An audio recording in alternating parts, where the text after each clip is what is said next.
بسم الله الرحمن الرحيم.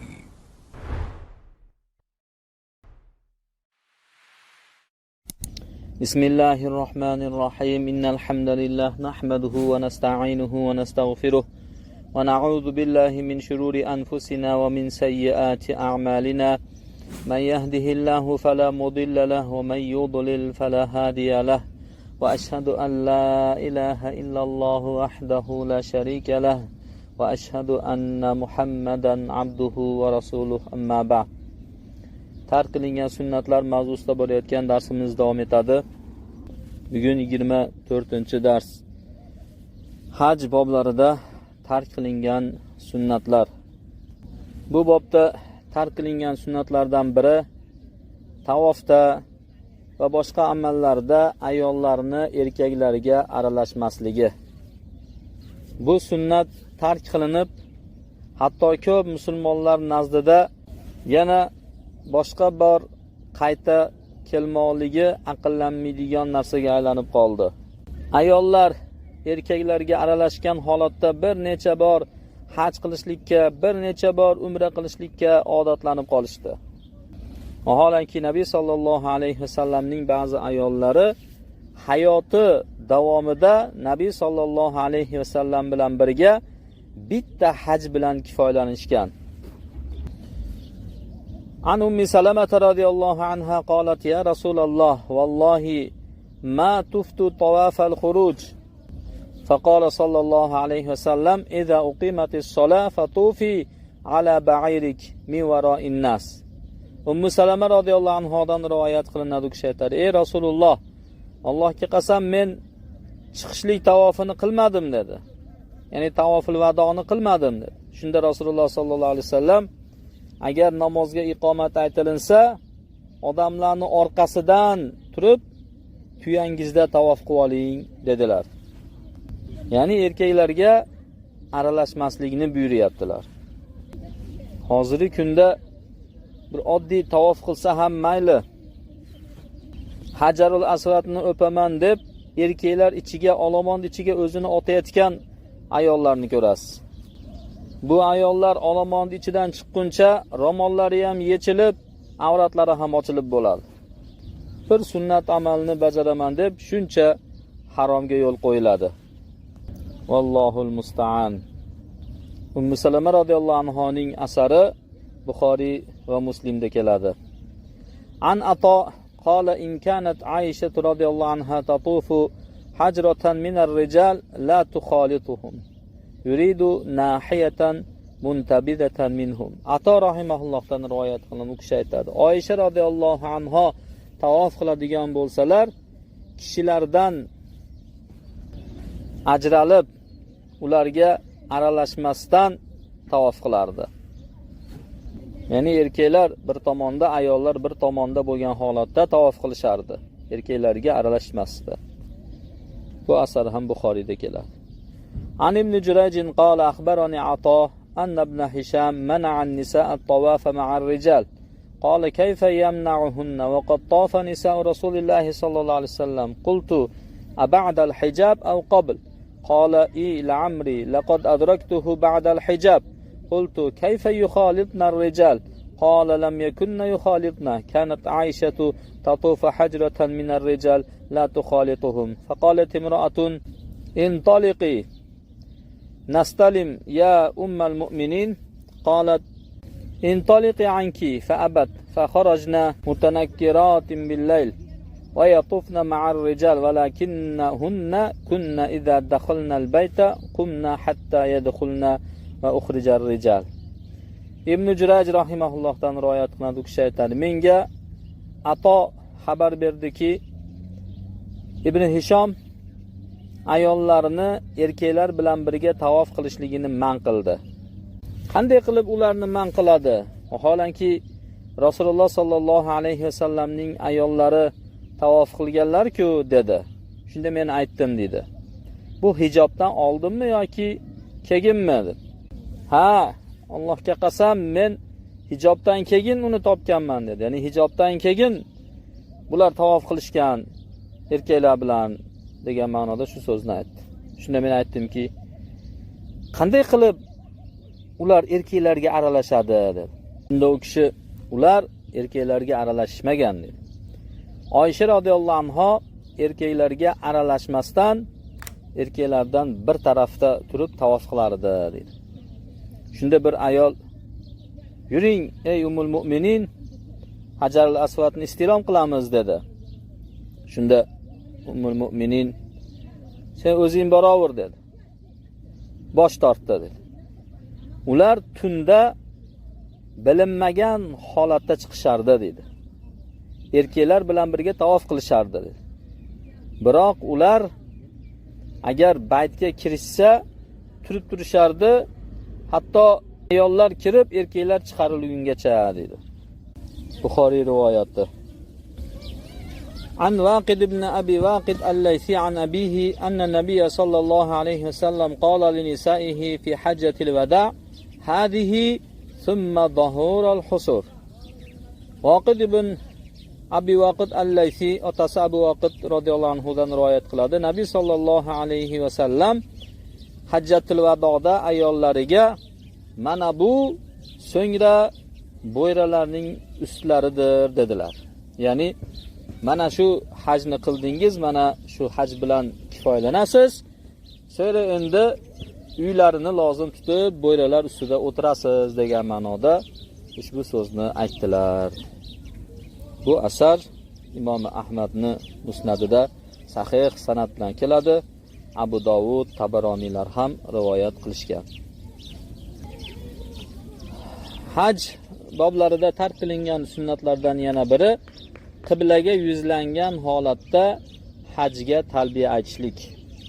An-Nafi' qol kana ibn Umar radhiyallohu anhuma idza salla al-ghadat bidil Hulayfa amara bi rahilatihi farahulat thumma rakiba فإذا استوت به استقبل القبلة قائما ثم يلبي حتى يبلغ الحرم ثم يمسك حتى إذا جاء ذا طوى بات به حتى يصبح فإذا صلى الغداة اغتسل وزعم أن رسول الله صلى الله عليه وسلم فعل ذلك. Nofi'dan rivoyat qilinadi, u kishi aytadi, Ibn Umar radhiyallohu anhuma agar Zulhulayfada bomdodni o'qisalar, tuyasini egarlatardi, so'ngra minardi. Uni ustiga o'rnashib olgandan keyin qiblaga tik turgan holatda qiblaga yuzlanib, so'ng talbiya aytardi. Hatto haramga yetgungacha, ya'ni haramga borgungacha talbiya aytib borardi. So'ngra talbiyadan tiyilardi haramga yetganda. Hatto u kishi Zatuva degan joyga yetganda ana shu joyda to tong otgungacha tunardi. Bomdod namozini o'qib g'usl qilardilar. Va u kishi Rasululloh sollallohu alayhi vasallam shunday qilganligini aytardi. Buxoriy rivoyat qilgan. Yana haj bobida tark qilingan sunnatlardan biri mahram bilan birga haj qilishlik. Ya'ni hozirgi kunda ayollar mahramsiz safar qilishligi, mahramsiz haj va umralarga kelishligi juda ham keng tus oldi. Ayol kishining haji qabul qilinmaydi magar mahram bilan birga. Bu sunnat tark qilindi. Kitob va sunnat yo'lidan uzoq bo'lgan fatvolar sababli. Shu sababli ko'p fitnalar paydo bo'ldi. Agar ayol kishi yoshi nechiga kirishidan qat'iy nazar unga hajni shartlari to'liq topilganda haj lozim bo'lishligini bilganda o'zini o'zi qiynamagan bo'lardi va foydasiz molini zoya qilmagan bo'lardi. Balki bu ayol gunoh bilan qaytadi. An ibn Abbas qala sallallohu alayhi vasallam la tusafirul mar'a illa ma'a zi mahram wa la yadkhulu 'alayha rajulun illa wa ma'aha zu mahram. فقال رجل يا رسول الله إني أريد أن أخرج في جيش كذا وكذا وامرأتي تريد الحج فقال أخرج معها. Ibn Abbas radhiyallohu anhudan rivoyat qilinadi, u kishi aytadi, Rasululloh sallallohu alayhi vasallam aytdilar: Ayol kishi safar qilmaydi magar mahrami bilan birga safar qiladi. ayol kishini oldiga biron bir erkak kirmaydi, magar ayol bilan birga mahrami bo'lishlik kerak dedi. Shunda bir kishi: "Ey Rasululloh, men falon askarlar ichida, ya'ni g'azotga chiqishlikni iroda qilyapman. Shu g'azotga yozilib qo'yganman, falon askarlar bilan chiqaman" dedi. Ayolim esa hajga chiqmoqchi, hajga bormoqchi dedi. Shunda Nabiy sallallohu alayhi vasallam: "Ayoling bilan birga chiqqin" dedi. Ya'ni ayoling bilan birga haj qilgin dedi. Hatto g'azotdan qaytardi. Buxoriy va Muslim rivoyat qilgan. An ibn Abbas qala: "Lamma raja'a an-nabiy sallallohu alayhi vasallam min hajjatihi, qala li ummi Sinan al-Ansariyya: Ma mana'aka min al-hajj?"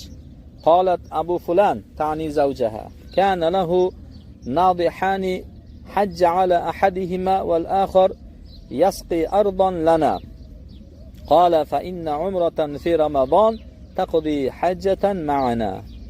ibn Abbos radhiyallohu anhudan rivoyat qilinadi. U kishi aytadi, Nabiy sallallohu alayhi vasallam hajdan qaytgach Ummu Sinon al-Ansoriyaga: "Seni hajdan nima to'sdi?" dedi. "Nima sabab hajga bormading?" dedi. Shunda u ayol Abu Fulan dedi, ya'ni erini qasd qilib. Uni ikkita suv tashiydigan tuyasi bor edi dedi. Uni birida o'zi haj qildi dedi. Ikkinchisi esa bizi yerlarimizni sug'oradi dedi. Shuning uchun men hajga bormadim dedi. Shunda Nabiy sallallohu alayhi vasallam: "Ramazondagi umra biz bilan birga haj qilganini o'rniga o'tadi" dedilar. Buxoriy rivoyati. Hoji hajdan yoki umrasidan qaytganda nima deydi? Bu so'zlarni ham ko'pchilik haj qilgan, umra qilganlar bilmaydi. An-Nafi'in an Abdullah ibn Umar anna Rasululloh sallallohu alayhi vasallam kana idza qafala min ghazwin aw hajjatin aw umratin يكبر على كل شرف من الأرض 3 تكبيرات ثم يقول لا إله إلا الله وحده لا شريك له له الملك وله الحمد وهو على كل شيء قدير آيبون عابدون ساجدون لربنا حامدون صدق الله وعده ونصر عبده وهزم الأحزاب وحده. Nafi Abdullah ibn Umar radhiyallohu anhudan rivoyat qiladi. Rasululloh sallallohu alayhi vasallam agar biron bir g'azotdan yoki hajdan yoki umradan qaytsalar, yerdan har bir tepalikda 3 bor takbir aytardi. Ya'ni biron bir do'nglik chiqib qolsa, 3 bor Allohu akbar, Allohu akbar, Allohu akbar deb takbir aytardi. So'ngra La ilaha illalloh vahdahu la sharika lah, lahul mulku va lahul hamdu va huwa ala kulli shay'in qodir. Aybuna abiduna sajiduna li rabbina hamidun sadaqallohu wa'dah va nasara 'abdah va hazamal ahzaba wahdah der edi. Buxoriy rivoyat qilgan bu hasan. Yana bu bobda tark qilingan sunnatlardan biri hajda so'yish uchun o'zi bilan birga olib borgan hadiyni, ya'ni so'yliq hayvonga ish'or qilishlik, ya'ni bir belgi qilishlik va taqlid. Taqlid deb qiloda deydi, ya'ni bo'yniga bu narsalar, oyoq kiyim, shunga o'xshagan narsalarni osib qo'yishlik. Qiron hajjini niyat qilib o'zi bilan birga so'yish uchun hayvon olib borgan kimsa uchun bu unutilgan sunnatlardandir. Hozirgi kunda bu ish'or va taqlid qilish u yoqda tursin, hatto uni nomidan so'yilayotgan hayvonni so'yilinganligini ham aniq bilmaydi. Pulini to'lab qo'ydimi deydi, ammo u haqiqatda so'yildimi, so'yilmadimi, bu bilan ishi yo'q. Aksar holatda bu qo'ylar so'yilmay qolayotganligini ham ko'plab eshitamiz. Ana Aisha qalat: "Fataltu qala'ida budna an-nabiy sallallohu alayhi vasallam bi yadayya, thumma qalladaha va ash'araha va ahdaha, fama haruma alayhi shay'un kana uhilla lah." Oysha radhiyallohu anhodan rivoyat qilinadi, u kishi aytadi: "Men Nabiy sallallohu alayhi va sallamni tuyalarini o'z qo'llarim bilan bo'yniga osiladigan osilmalarini o'radim" dedi. Ya'ni osish uchun tayyorladim dedi. So'ngra uni Nabiy sallallohu alayhi vasallam tuyalarini bo'yniga osdi va ish'or qildi. Ish'or deb, ya'ni biron bir temirni qizdirib orqa tomoniga belgi qilib bosib qo'yadi. Ya'ni bu o'sha haramda so'yilinadigan hayvon ekanligiga alomat bo'ladi. Va uni hadya qildilar, ya'ni haramga jo'natdilar deydi. U kishiga bundan oldin halol bo'lgan biron narsa harom bo'lmadi dedilar. Buxoriy va Muslim rivoyat qilgan. An ibn Abbas qala salla Rasululloh sallallohu alayhi va sallam ad-duhra bi Zil Hulayfa thumma da'a bi naqatihi fa ash'araha fi safhati sanamiha al-ayman wa salata ad-dama fa qalladaha na'layn thumma rakiba rahilatahu falamma istawat bihi 'ala al-bayda ahalla bil hajj. Ibn Abbas radhiyallohu anhudan rivoyat qilinadi, u kishi aytadi: Rasululloh sallallohu alayhi vasallam Zul Hulayfada peshinni o'qidilar. Zul Hulayfa bu Madina masjidi, Nabiy sallallohu alayhi vasallam masjidiga yaqin bo'lgan 5-6 kilometr uzoqlikdagi bir makonning nomi. Nabiy sallallohu alayhi vasallam hajga yo'lga chiqqanlarida mana shu Zul Hulayfada peshinni o'qiganlar. So'ngra tuyasini chaqirtirib unga ish'or qildi. Ya'ni o'ng o'rkachini bir tomoniga belgi qildi, tamg'a bosdi. Qon oqizdi va ikkita kavushni unga osib qo'ydi. Taqlid deb shuni aytadi, qiloda. So'ngra tuyasiga mindilar. Baydoga yetgan paytida hajga talbiya aytdilar. Bu asar Muslimda keladi. Qo'yga ham xuddi tuya va mol kabi qiloda, ya'ni bo'yniga biron narsalar osiladi. Oysha radhiyallohu anhodan rivoyat qilinadi, u kishi aytadi: "Ahda Rasululloh sallallohu alayhi vasallam marratan ilal bayti g'anaman faqalladaha." Bir marta Rasululloh sallallohu alayhi vasallam baytga so'yiladigan bir qo'yni jo'natdilar va unga qiloda osdilar dedi. Bu asar Buxoriy va Muslimda keladi. Demak, agar so'yiladigan hayvon tuya yoki mol bo'lsa, unga ikkita kavushni osib qo'yadi va ish'or qiladi. Ya'ni bir temirni qizdirib bosib, qon chiqarib belgi qilib qo'yadi. Agar u qo'y bo'lsa, unga faqat qiloda osadi, biroq uni ish'or qilmaydi. Yana haj boblarida tark qilingan sunnatlardan biri batni muhassiriga yetganda ozroq yurishlikni tezlatishlik. Ya'ni odatdagi yurishidan ko'ra tezroq yurishlik. Batni muhassir bu Mino bilan Muzdalifani o'rtasidagi bir joy. U Minoga ham kirmaydi, Muzdalifaga ham kirmaydi. Nima uchun muhassir deb nomlandi? Chunki Ashobul Filning fili mana shu joyda to'xtab qolgan. Muhassir degani charchatuvchi, holdan toydiruvchi, zaiflashtiruvchi degani. Shuning uchun bu joyni nomini muhassir deb nomlangan. Yamandan Abraha qo'shinlari Ka'bani buzishlik uchun kelayotgan paytida Alloh taolo ularga mana shu joyda balo yuborgan. ففي حديث جابر الطويل رضي الله عنه حتى أتى بطن محسر فحرك قليلا وقال عليكم بالسكينة. Jabir radhiyallohu anhu ning uzun hadisda keladi. Hatto Nabiy sallallohu alayhi vasallam batni muhassirga yetganda ozroq harakatlandilar. Ya'ni yurishlikni tezlashtirdilar va xotirjamlikni lozim tutinglar dedilar. Ya'ni yugurib o'zinglarni qiynamanglar dedilar. Bayhaqi rivoyat qilgan, Muslimda ham keladi bu.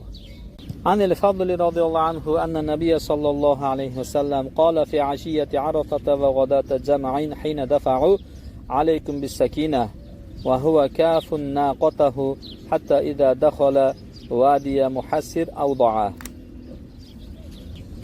Fadl radhiyallohu anhu dan rivoyat qilinadi. Nabiy sallallohu alayhi vasallam Arafa kechasida jama, ya'ni Muzdalifaga tushadigan ertalabida Muzdalifadan tushayotgan paytida xotirjamlikni lozim tutinglar, ya'ni shashilmanglar dedi va u kishi tuyasini to'sib tortib kelar edi, ya'ni tezlashmaslik uchun hatto Vadi Muhassirga kirgan paytida tuyani yuganini qo'yib yuborardi, ya'ni biroz tezroq yurardilar. Bayhaqi va Dorimiylar rivoyat qilgan. An Ali radhiyallohu anhu anna Nabiy sallallohu alayhi vasallam afada min jam'in hatta ata Muhassir ففزع ناقته حتى جاوز الوادي فوقف ثم أردف الفضل ثم أتى الجمرة فرماها. Ali radhiyallohu anhu dan rivoyat qilinadi. Nabiy sallallohu alayhi vasallam jam'dan, ya'ni Muzdalifadan tushib hatto Muhassirga kelganda tuyasini niqdaridi, ya'ni tuyasini biroz shoshiltirardi, hatto vodiydan, mana shu Vodiy Muhassirdan o'tgungacha. So'ngra u joyda to'xtab Fadl ibn Abbosni orqasiga uchkashtirib oldilar. So'ngra Jamraga kelib tosh otdilar. Bayhaqi rivoyat qilgan. An ibn Umar radhiyallohu anhu ma kana yuharrik rahilatahu fi batni Muhassir qadra ramiyatin bihajarin. Ibn Umar radhiyallohu anhudan rivoyat qilinadi. U kishi batni Muhassirda bir tosh otishlik miqdoricha tuyasini harakatlantiradi. Ya'ni bir tosh otganda qanchalik joyga tushsa, ana shuncha masofacha bo'lgan joyda tuyasini tezroq yurgizib o'tib ketardi. Bayhaqi rivoyat qilgan.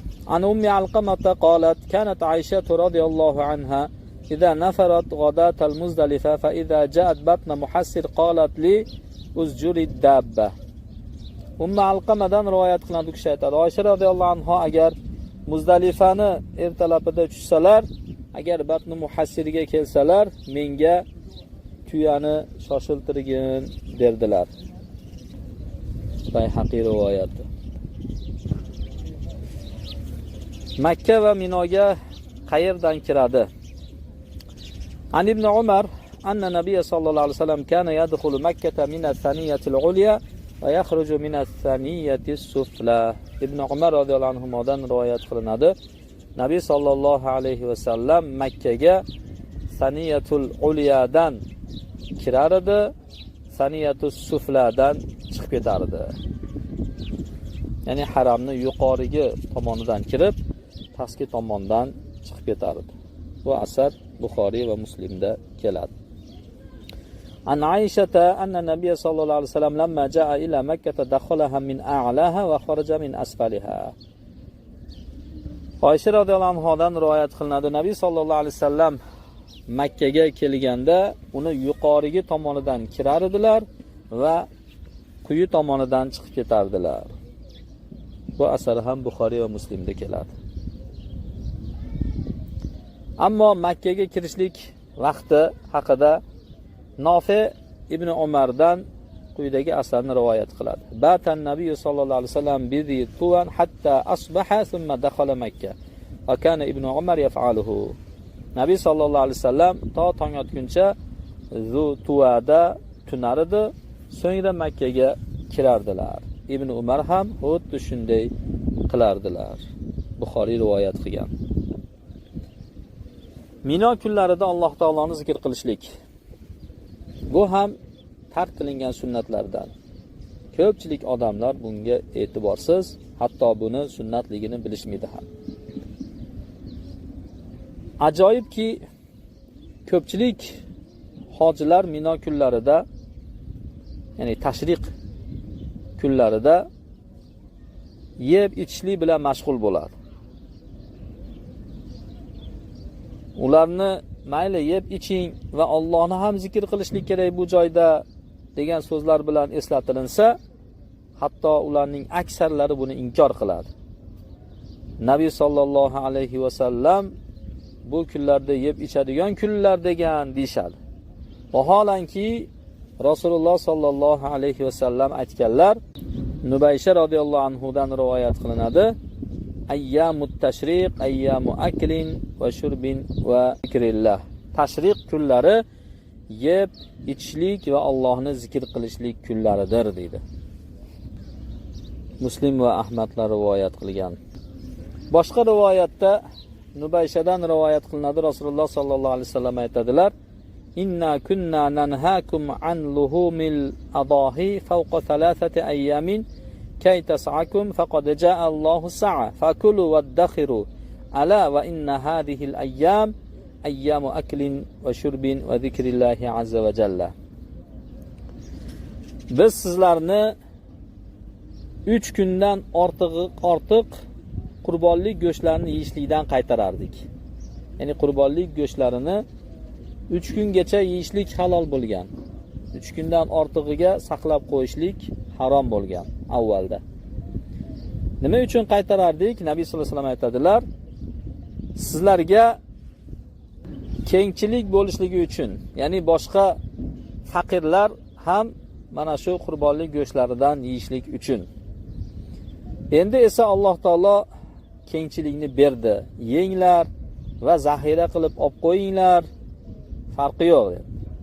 Ogoh bo'ling, bu kunlar yeb ichadigan va Alloh azza va jallani zikr qiladigan kunlardir dedilar.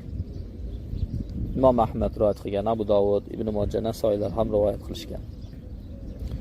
Hasan al-Basridan rivoyat qilinadi, u kishi aytadi: "Ayyamut tashriq ayyamu ta'min va zikrin." Tashriq kunlari taomlanadigan va zikr qiladigan kunlardir deydi. Ibn Abi Shaybaning musannafida keladi.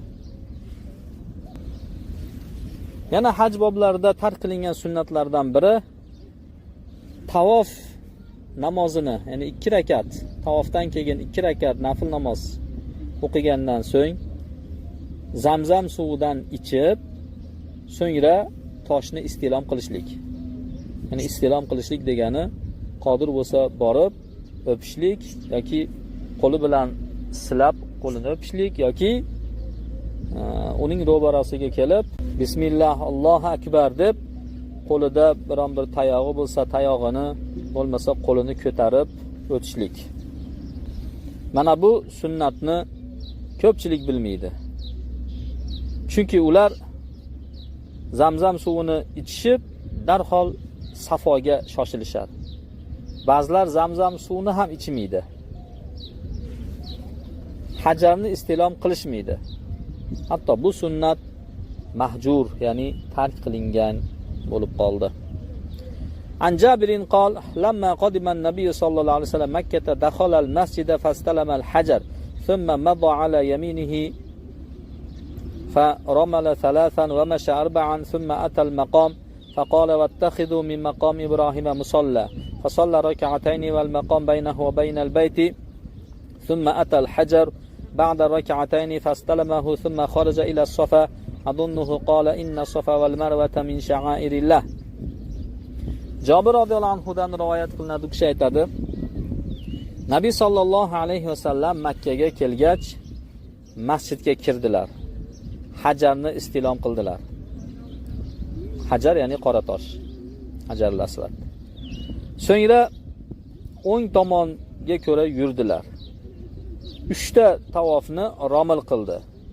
Ya'ni tezroq yurdi 3 tasida. 4 tasida esa oddiy yurishda yurdi. So'ngra maqomga keldi, maqom Ibrohimga. Vattaxidu min maqomi Ibrohima musalla. Maqom Ibrohimni namozgoh qilinglar degan oyatni o'qidi. So'ng 2 rakat namoz o'qidilar. Maqom u kishi bilan baytni orasida qoldi. Ya'ni maqom Ibrohimni ortida turib 2 rakat tavof namozini o'qidilar. So'ngra 2 rakatdan so'ng Hajarul Aswadni oldiga kelib, uni istilom qildilar. So'ngra Safoga chiqdilar. O'ylaymanki, u kishi inna sofa val marvata min sha'airillah dedilar dedi. Muslim rivoyat qilgan, Abu Dovud, Termiziy, Nasoiylar ham rivoyat qilishgan. An Jabir radhiyallohu anhu anna Nabiy sallallohu alayhi vasallam ramala thalathata ashwatin min al-hajar ila al-hajar wa salla rak'atayn thumma 'ada ila al-hajar thumma dhahaba ila Zamzam fashariba minha wa sabba 'ala ra'sihi thumma raja'a fastalama ar-rukna thumma raja'a ila as-safa faqala ibda'u bima bada'a Allahu bi. Jabir radhiyallohu anhu dan rivoyat qilinadi. Nabiy sallallohu alayhi vasallam hajardan hajargacha 3 shavtni romil qildilar. Ya'ni Qoratoshdan boshlab Qoratoshgacha bitta shavt hisoblanadi, bir aylanish. 3 bor romil, ya'ni tezroq yurib tavof qildilar. Va 2 rakat namoz o'qidilar, ya'ni 7 marta tavof tugatgandan keyin 2 rakat namoz o'qidilar. So'ngra yana hajarga qaytib keldilar. Hajar asvad oldiga keldilar. So'ngra Zamzamga bordilar, Zamzamdan ichdilar va boshiga ham quydilar Zamzamdan. So'ngra yana qaytib borib rukunni istilom qildilar. So'ngra Safoga chiqdilar va Alloh u bilan boshlagan narsa bilan boshlanglar dedilar. Imom Ahmad sahih sanad bilan rivoyat qilgan. Va shu bilan haj boblarida tark qilingan sunnatlarning zikrini yakunladik. Inshaalloh keyingi darsdan janoza boblarida tark qilingan sunnatlarni zikriga kirishamiz. Alloh taolo barchamizga manfaatli ilm bersin. Islom va sunnatda yashatib, islom va sunnatda jonimizni olsin. Sallallohu taala ala xayri xalqihi Muhammad va ala alihi va sahbihi ajma'in.